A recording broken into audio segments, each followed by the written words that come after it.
আসসালামু আলাইকুম। আজ থেকে কার্যকর হচ্ছে 20 থেকে 1 লক্ষ রিয়াল জরিমানার বিধান।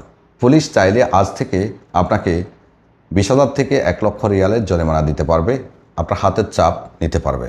প্রিয় দর্শক, গতকাল নিশ্চয়ই আপনার কাছেও এই মেসেজটি এসেছে।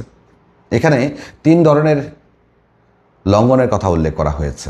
প্রথমত আছে, যদি আপনি মক্কায় অবস্থান করেন, আপনার নিকট যদি মক্কায় কাজের অনুমতি না থাকে, অথবা আপনি যদি অবৈধভাবে মক্কা প্রবেশের চেষ্টা করেন, সেক্ষেত্রে 20,000 রিয়াল জরিমানা, 10 বছরের জন্য সৌদিতে প্রবেশ নিষিদ্ধ।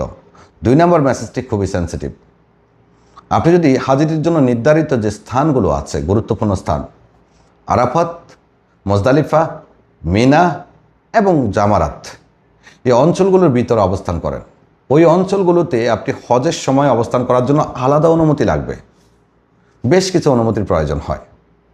যদি ওই অঞ্চলগুলোতে হজের সময় কাজ করার অনুমতি আপনার না থাকে, সেক্ষেত্রে আপনার 20,000 রিয়াল জরিমানা, অথবা এর আশেপাশে আপনাকে পায়, কিংবা ওই অঞ্চলগুলোতে প্রবেশের আপনি চেষ্টা করেন, সেক্ষেত্রেও।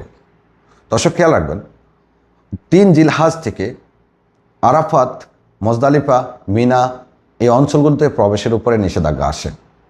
প্রত্যেকটা রাস্তায় তখন আলাদা চেক পয়েন্ট বসানো হয়।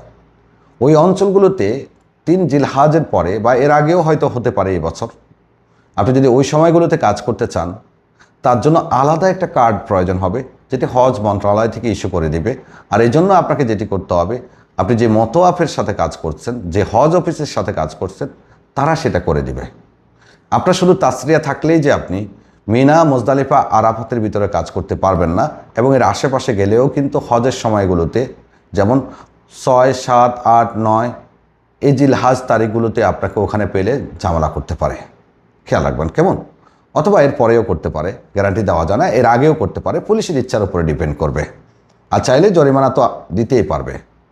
আরেকটা জরিমানার কথা বলা হচ্ছে, যদি হজকালীন সময়ে আপনি যদি অবৈধ কোনো হাজিকে আপনার গাড়িতে বহন করেন, অথবা মক্কায় অবস্থানে কোনো অনুমতি নেই এমন কোনো যাত্রীকে আপনি বহন করেন, তাহলে আপনাকে 1 লক্ষ রিয়াল জরিমানা দেওয়ার বিধান আছে, এবং চাইলে দিতে পারবে। সাথে 6 মাসের জেল, দেশে পাঠিয়ে দেওয়ার নির্দেশ। সৌদি নাগরিক হলে তার 6 মাসের জেল হবে। তাই সতর্ক থাকবেন, খেয়াল রাখবেন। হজের সময়টা খুবই সেন্সিটিভ, বিশেষ করে মিনা, মুজদালিফা, আরাফাতের ভিতরে তো অবস্থান করার সুযোগ থাকবেই না, মক্কাতেও প্রবেশ করতে পারবেন না। তাই অবৈধভাবে হজকে না করুন, কোনোভাবেই সুযোগ পাবেন না। এবার মক্কার অবস্থা সত্যি সত্যি অনেকটাই কঠোর। আল্লাহ হাফেজ।